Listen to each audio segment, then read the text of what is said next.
Ok, bien, este es un tema muy intuitivo.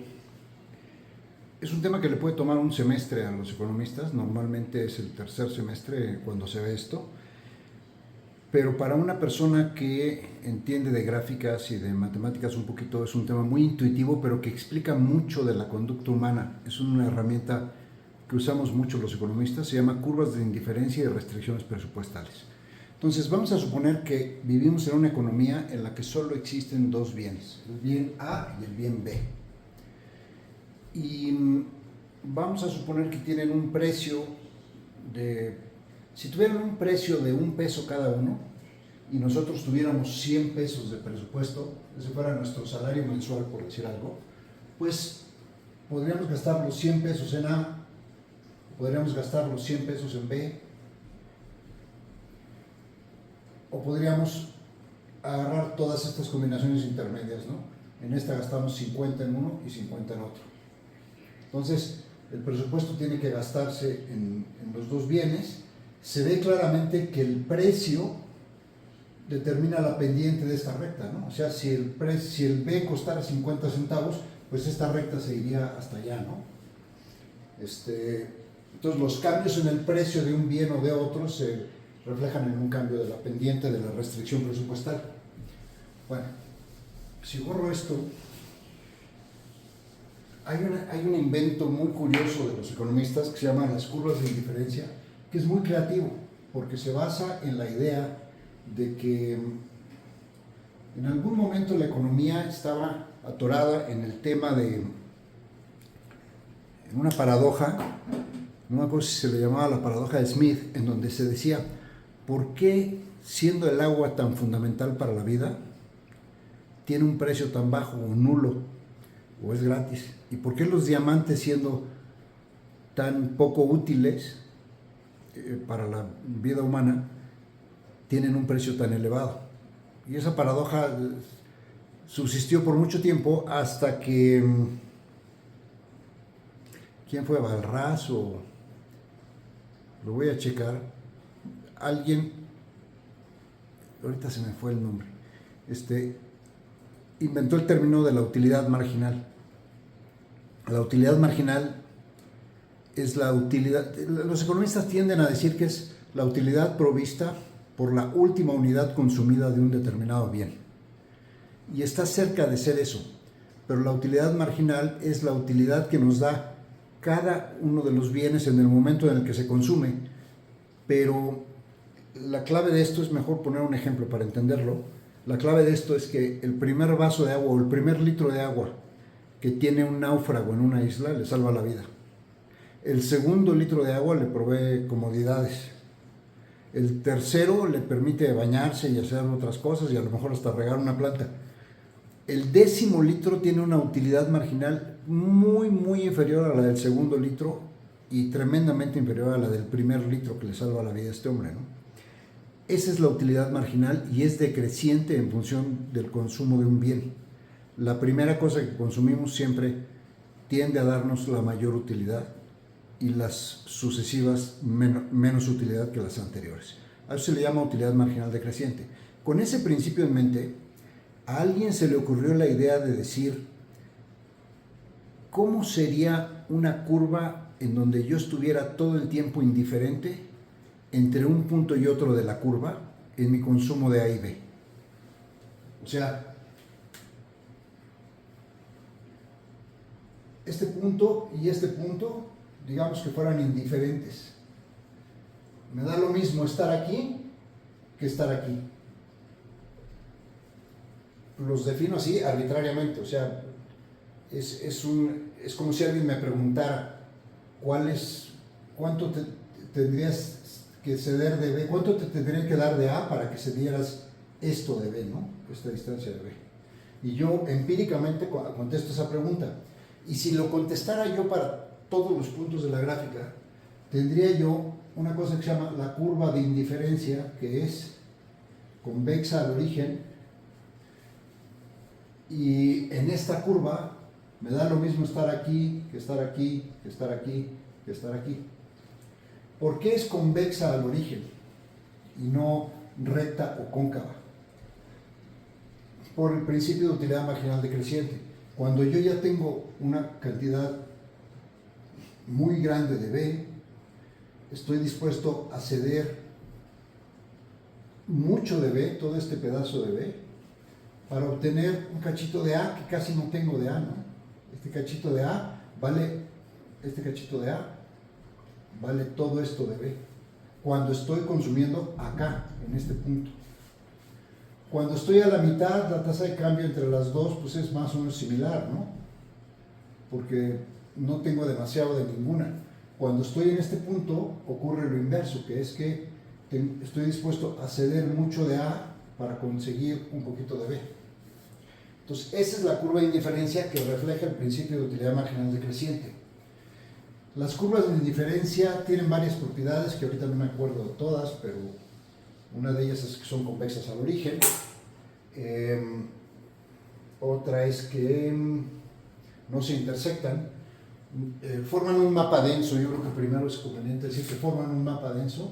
O sea, si yo tuviera, perdón, una cosa importantísima que se me pasó decir, esta curva de utilidad, como todos estos puntos son de indiferentes, pues la utilidad, vamos a llamarle, que nos provee una utilidad igual a 1 a todo lo largo de la curva. Si hacemos la utilidad de 1.1, pues a lo mejor está así, ¿no? Utilidad 1.1. Si inventamos esas unidades que se llaman útiles y forman un mapa denso, o sea, hay un montón de curvas, si yo tuviera que poner todas las utilidades, podría formar un mapa denso, al menos conceptualmente, ¿no? Ahora, si combinamos las dos cosas, podemos tener una restricción. El óptimo se encuentra cuando la restricción presupuestal alcanza la curva de indiferencia más alta posible, porque estás buscando consumir la mayor utilidad, ¿no?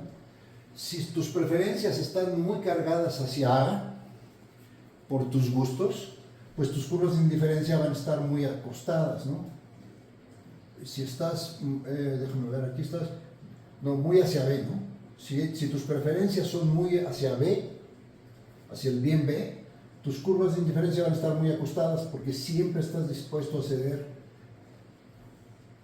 perdón, es al revés, mucho de B, a ceder mucho de B para obtener un poquito de A. Entonces la preferencia es hacia el bien A, como dije originalmente. Entonces la forma de las curvas de indiferencia va a indicar dónde te ubicas en la restricción presupuestal. Un cuate que tenga una preferencia por A, pues probablemente tendrá curvas muy acostadas y la tangencia esta la va a lograr con un consumo intensivo de A y un consumo bajo de B, ¿no? Si está al revés, pues tendrá curvas de indiferencia medio así y consumirá mucho de B. Y el cuate que le dan medio igual los dos bienes, pues va a estar como aquí a la mitad, ¿no? Si de repente el sueldo de esta persona pasa de 100 a 110, sin que cambien los precios, se provoca un desplazamiento paralelo de la restricción presupuestal. ¿Por qué paralelo? Pues porque puede comprar lo mismo más de los dos bienes, ¿no? Además dijimos que estaban a $1, así que es fácil de entender, a $1 por unidad del bien. Pues si ahora tiene 110, antes consumía 100 como máximo de B, ahora consume 110 y ahora consume 110 acá. Obviamente consume 110 si gasta todo su sueldo en A, o aquí si gasta todo su sueldo en B, y las líneas son todas las combinaciones intermedias. Entonces, simplemente, teóricamente, es un instrumento, la verdad es que admirable que a alguien se le haya ocurrido esta idea que es muy creativa de que hay una restricción presupuestal que indica lo que puedes consumir y alcanzas una curva de indiferencia que te provee una cierta utilidad igual a n, por decir algo en este momento. Y esto permite explicar luego muchas cosas. De aquí se puede derivar una curva de demanda, porque, y estoy viendo casi lo de un semestre en un ratitito. ¿Por qué se puede derivar una curva de demanda de ahí? Porque podríamos hacer esto. Podríamos decir, aquí está el bien A, aquí está el bien B, aquí está el punto original, y ahora vamos a suponer que el precio del bien B baja. Pues puedo consumir más del bien B. No debo haber dibujado ese punto. Más del bien B. Supongamos que este es el punto 2, este es el punto 1, y habiendo cambiado el precio, me muevo al punto número 2. Estas dos líneas con pendiente diferente, pues, perdón, ya lo he dibujado encima, con pendiente diferente, me dice que hubo una baja en el precio, ¿no? Esa baja en el precio yo la podría dibujar en otro cuadro acá abajo y decir, aquí está el precio, vamos a suponer que el precio 1 estaba aquí, decíamos que era más alto, ¿no? Y vamos a suponer que el precio 2 está aquí. Esto es P1, P2, y lo tenemos aquí. Y tenemos los consumos de B, aquí tenemos cómo aumentó el consumo de B al bajar el precio. Entonces, la cantidad que estamos dibujando en la curva de demanda, perdón, las curvas de demanda siempre se hacen precio contra cantidad, pues podríamos tenerlo así, ¿no? Una curva de demanda, en donde aquí está el primer consumo y cuando baja el precio, aquí está el segundo consumo. Y tenemos una curva de demanda. Es muy curioso que después vamos a ver, eso es una cosa para después, pero que si compensamos al individuo por la... ¿Cómo poner? Este efecto que está aquí, este efecto de mayor consumo de B, se puede distribuir en dos partes. Una es un cambio no de preferencia, sino de posibilidad o de proclividad a comprar el bien B porque bajó de precio, entonces ahora tengo más estímulo a comprar el bien B. Y otra es que la sola bajada en el precio incrementa mi ingreso real. Entonces, yo aumento mi consumo de B por dos razones. Una, porque se me hace más atractivo B a un menor precio. Y dos, porque soy más rico, porque tengo un mayor ingreso. Si nosotros compensáramos a este individuo aplicándole la pendiente de esta restricción presupuestal acá, va a tener otra tangencia. Y entonces más adelante diremos el consumo de B sería si los precios se hubieran mantenido, si la relación de precios anterior se hubiera mantenido, pero el ingreso se hubiera ampliado. Se llama una compensación. Y esta compensación hace una nueva tangencia y nos dice a los precios antiguos con el nuevo ingreso, el aumento del consumo de B hubiera sido de aquí a aquí, ¿no? O sea, la demanda hubiera estado más inelástica, más parada. Y a una parte, a eso le llamamos el efecto ingreso, y a la parte del desplazamiento sobre la curva le llamamos el efecto sustitución. Pero eso es más complicado. Basta con ver lo creativo que es el poder tener una baja en el precio de un bien, una nueva tangencia, dos cantidades, dos precios, las bajo y eso me establece una curva de demanda.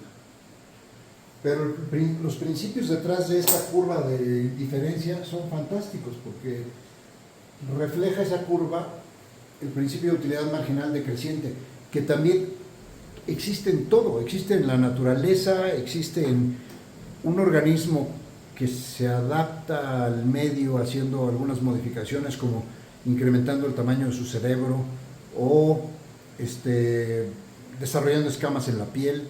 Bueno, los nutrientes que tiene el organismo son limitados y la evolución le va marcando restricciones y yo lo entiendo como economista como restricciones presupuestales.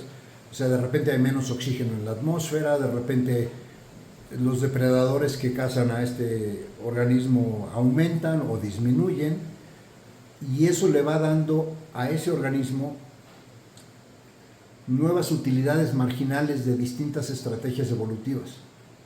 No lo hace conscientemente, pero lo hace finalmente. Si tuviéramos toda la información perfecta de cómo ha evolucionado ese organismo, sabríamos que el organismo se fue por donde la utilidad marginal de supervivencia era mayor.